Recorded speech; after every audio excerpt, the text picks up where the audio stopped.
Il est tout juste 18h30 sur Aloula et c'est le journal. À la une de l'actualité ce soir. Adoption du projet de loi qui octroie le statut de pupille de la nation aux enfants victimes du séisme d'Al Haouz. Gratuité des soins hospitaliers et chirurgicaux, réduction pour le transport ferroviaire et octroi d'une aide financière. Autant d'avantages au profit de cette enfance meurtrie. La saison agricole s'annonce sous de bons auspices. Les dernières précipitations ont revigoré les cultures et avec elles les espoirs des hommes de la terre. À Moulay Yacoub, les agriculteurs ont commencé les semis.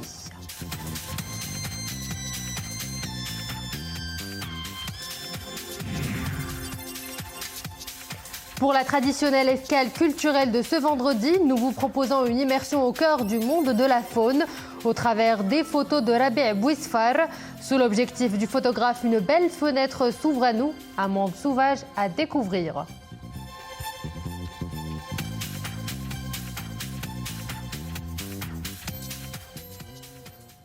Bonsoir à tous. Avant de développer ces titres, cette alerte météo. À partir de la matinée du dimanche, des vagues dangereuses de nord-ouest intéresseront les côtes atlantiques entre Asela et Tarfaya avec des hauteurs significatives de 4 à 6 mètres et des périodes de 15 à 18 secondes. C'est ce qu'indique le ministère de l'Équipement et de l'Eau. Les marées hautes oscilleront entre 2,2 mètres et 3,11 mètres ce dimanche. Le ministère avertit également que les rafales peuvent dépasser le vent moyen de 40%. L'amélioration progressive est prévue à partir du lundi 6 novembre en après-midi, alors prudence et prudence. La Chambre des représentants a adopté à l'unanimité aujourd'hui l'octroi du statut de pupille de la nation aux enfants victimes du séisme d'Al Haouz. Un projet élaboré conformément aux instructions de Sa Majesté le roi Mohammed VI pour la prise en charge immédiate des enfants orphelins qui ont perdu leur famille et qui se sont retrouvés sans ressources dans le terrible séisme d'Al Haouz. Farah Saaf Saïd et Jassi et Nisrine Ausdar. Ces enfants vont bénéficier du soutien financier et moral de l'État. Au programme, une aide mensuelle totale de 1250 dirhams pour chacun des enfants. La gratuité des soins hospitaliers et chirurgicaux dans les établissements civils et militaires de santé affiliés à l'État. Des réductions pour le transport ferroviaire. Une aide financière à chaque rentrée scolaire et à l'occasion de Eid al-Adha sont également entérinées. Les enfants victimes du séisme d'Al Haouz auront également droit à la priorité d'accès aux établissements d'éducation et de formation et aux bourses d'études. En plus de la priorité d'accès à la fonction publique au sein des administrations de l'État, des établissements publics et des collectivités territoriales. C'est un projet de loi d'une grande importance. Il a été adopté de façon rapide par le Parlement et cela en application des hautes directives de Sa Majesté le Roi qui, au lendemain du drame d'Al Haouz, a appelé toutes les forces vives de la nation à entamer le travail en faveur de cette catégorie avec sérieux, engagement et célérité. Ce projet de loi a été naturellement adopté à l'unanimité. Et cela pour garantir aux orphelins de la catastrophe naturelle du 8 septembre une vie décente. Et cela avec une aide mensuelle directe afin de préserver leur dignité. Pour l'application des dispositions de ce projet de loi, une commission administrative sera bientôt créée au niveau de la préfecture de Marrakech et dans les provinces d'Al Haouz, Chichaoua, Taroudan et Azilel. Sa principale mission, élaborer la liste des enfants bénéficiaires du statut de pupille de la nation. La composition et le mode de travail de cette commission seront incessamment définis par une décision du chef du gouvernement. Le groupe socialiste s'est préparé et s'est engagé, comme tous les groupes de la majorité, et cela pour mener à bon port ce projet de loi d'une importance sociale capitale. Ce statut permettra l'insertion des enfants en question dans la société de façon rapide et efficace. Les membres des deux chambres parlementaires ont agi avec célérité et conformément aux hautes directives de Sa Majesté le Roi. Le vote a été réalisé à l'unanimité, avec rapidité, et cela pour faciliter le circuit législatif de ce projet de loi. Mardi, la Chambre des conseillers avait également adopté à l'unanimité, lors d'une séance législative, le projet de loi du statut de pupille de la nation aux enfants victimes du séisme d'Al Haouz. C'est un chantier social et sociétal d'envergure voulu par le souverain, la révision du Code de la famille. Depuis quelques jours, l'instance chargée de la révision de ce code enchaîne les séances d'écoute et d'audition avec les différents acteurs concernés. Aujourd'hui, la coalition Printemps de la dignité a décliné sa vision et ses propositions sur un certain nombre de questions, tout en tenant compte des mutations sociales intervenues au Maroc.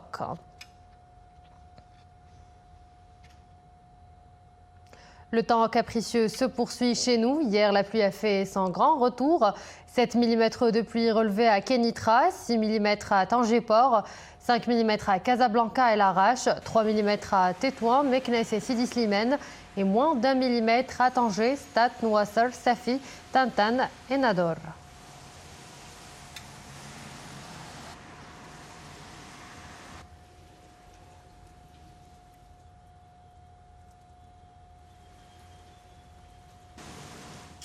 Les récentes pluies viennent revigorer le moral des agriculteurs. Elles sont des plus bénéfiques pour les cultures maraîchères, le couvert végétal et les nappes phréatiques.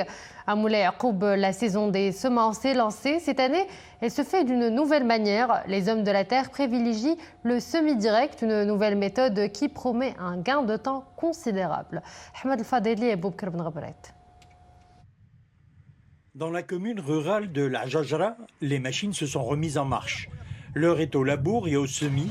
Le déficit pluviométrique particulièrement handicapant pour les cultures bourgs, notamment céréalières, a poussé les agriculteurs à opter pour le semis direct. Après les dernières pluies qu'a connues la région de Moulay Yacoub ces derniers jours, nous entamons l'opération de semis. Grâce à ces nouvelles machines, le rendement sera meilleur. Nous encourageons tous les agriculteurs à opter pour son utilisation. La machine est un gain de temps important et améliore le rendement. Outre une économie considérable des coûts de production, le semis direct permet la réhabilitation de la fertilité des sols. Dans la province de Moulay Yacoub, les agriculteurs sont nombreux à opter pour ces nouvelles techniques culturales sans labour. Le semis direct est le meilleur moyen de conserver les sols tout en assurant des rendements meilleurs.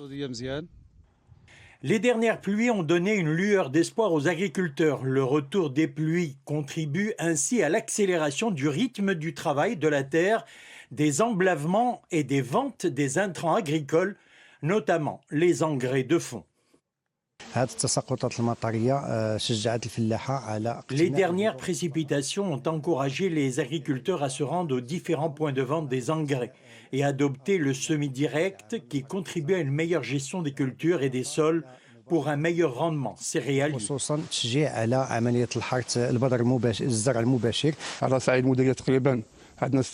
Nous disposons au niveau de notre direction quelques 56 000 quintaux d'engrais composés du type sulfate d'ammonium 21 et de nitrate d'ammonium. Ces engrais sont connus pour leur rendement supérieur.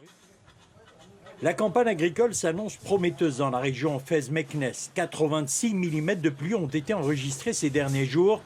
Les terres couvertes en céréales s'étendent à plus de 660 000 hectares.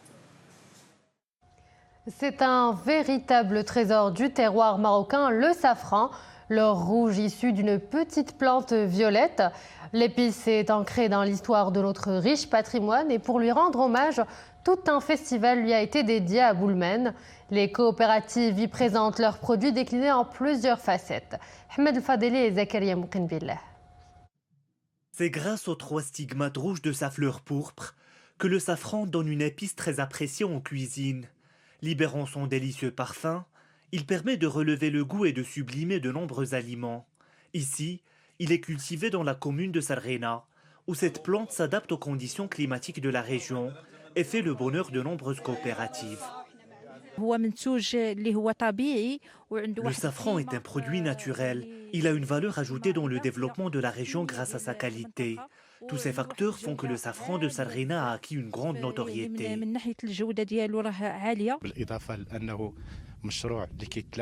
Cette culture a l'avantage de résister au changement climatique et de ne pas consommer de grandes quantités d'eau. Elle permet de pourvoir un nombre important de jours de travail. La culture du safran donne de très bons résultats. Depuis, les initiatives se multiplient pour favoriser cette variété. Un festival annuel lui est dédié afin de valoriser les produits des coopératives locales. Les objectifs de ce festival, c'est d'abord faire connaître cette région comme une région qui est capable de produire du safran et de bonne qualité. Le deuxième objectif, c'est promouvoir la région au niveau national, au niveau international, comme région, comme avec des terrains d'excellence pour la production du safran. 35 hectares sont consacrés à la culture du safran dans la commune de Serrena. Dans les exploitations irriguées avec la technique du goutte à goutte, le rendement est de 5 à 7,5 kg à l'hectare. Pour les zones irriguées avec des procédés traditionnels, la production varie entre 3 et 4 kg à l'hectare. Rabat-Nantes en vol direct, c'est ce que propose une compagnie aérienne low cost. Le prestataire de voyage vient de lancer hier sa nouvelle desserte entre cette ville de l'ouest de la France et la capitale du royaume. Écoutons ce propos le directeur de l'aéroport Rabat Saleh, Mohamed Ben Haddouche. L'aéroport de Rabat est ravi d'accueillir pour la première fois la compagnie EasyJet qui va desservir plusieurs villes européennes, par exemple Nice, Genève et Nantes. Actuellement, l'aéroport de Rabat est connecté à 15 destinations européennes avec une ligne interne qui le relie à la ville d'Agadir. Et pour accompagner l'évolution du trafic aérien, l'aéroport est en train de construire un nouveau terminal avec une capacité de 4 millions de passagers. Ce terminal, il sera doté d'équipements très développés. Et si la faune sauvage nous était comptée par la photographie, l'immensité de cet univers serait à portée de main ou plutôt à portée de vue pour celui qui sait observer. Sous l'objectif du photographe animalier Rabi' Bouisfar s'ouvre pour nous une belle fenêtre qui donne sur un paradis terrestre sauvage où l'animal prend la pose à son insu. De quoi susciter notre émerveillance et faire jaillir de belles émotions. Cela fait à peu près 7 ans que ce mordu de la wildlife traque les animaux dans leur milieu naturel, armé de son appareil à photo, de son talent pour capter les bonnes lumières et une bonne dose de patience. Rabi' Bouisfar fixe les moments les plus inattendus dans la vie de certaines espèces devenues rares. Ces photos réussies ne sont pas le fruit du hasard, c'est le résultat d'une bonne formation et une maîtrise du 8e art, mais aussi d'une bonne connaissance de la nature, principalement celle du Moyen Atlas, qui est son espace de travail, car l'homme est d'abord guide touristique au niveau de la région. Rabi' Bouisfar, le photographe animalier professionnel, est l'invité de l'escale culturelle de ce vendredi.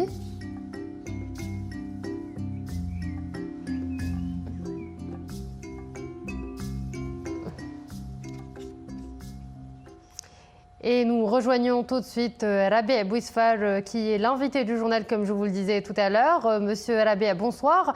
Tout d'abord, comment la passion de la photo animalière s'est-elle emparée de vous ?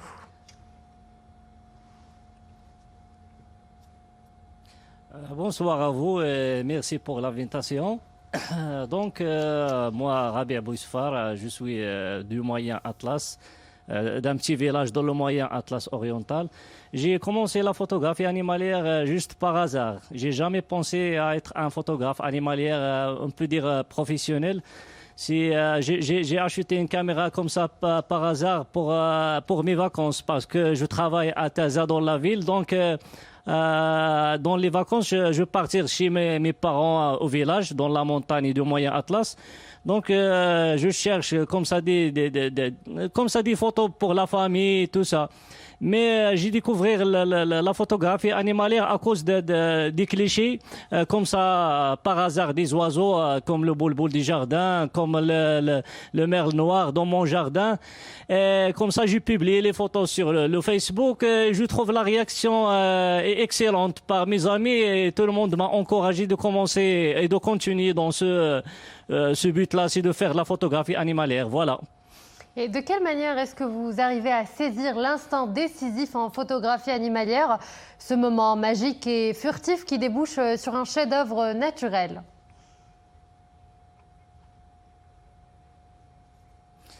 Oui, comme tout le monde sait que la photographie animalière, c'est pas un monde facile. Donc, il faut toujours bouger, il faut toujours voyager, il faut toujours être dans la nature, dans la forêt, même si le climat est parfois difficile. Mais toujours la beauté de matin, quand tu mets ta tente la nuit et tu attends le matin pour voir, par exemple, des petits renards, faire des photos, des vidéos, surtout que les animaux ils restent spontanés et libres avec des trucs qu'on utilise comme le camouflage derrière moi pour ne pas déranger les animaux. Et donc le photographe animalier il a la chance de voir plusieurs scènes, comme on dit, des scènes extraordinaires et en direct et dans la nature. Voilà. Est-ce que les animaux à l'état sauvage nous apportent certains enseignements ou des leçons de vie peut-être pour nous les humains?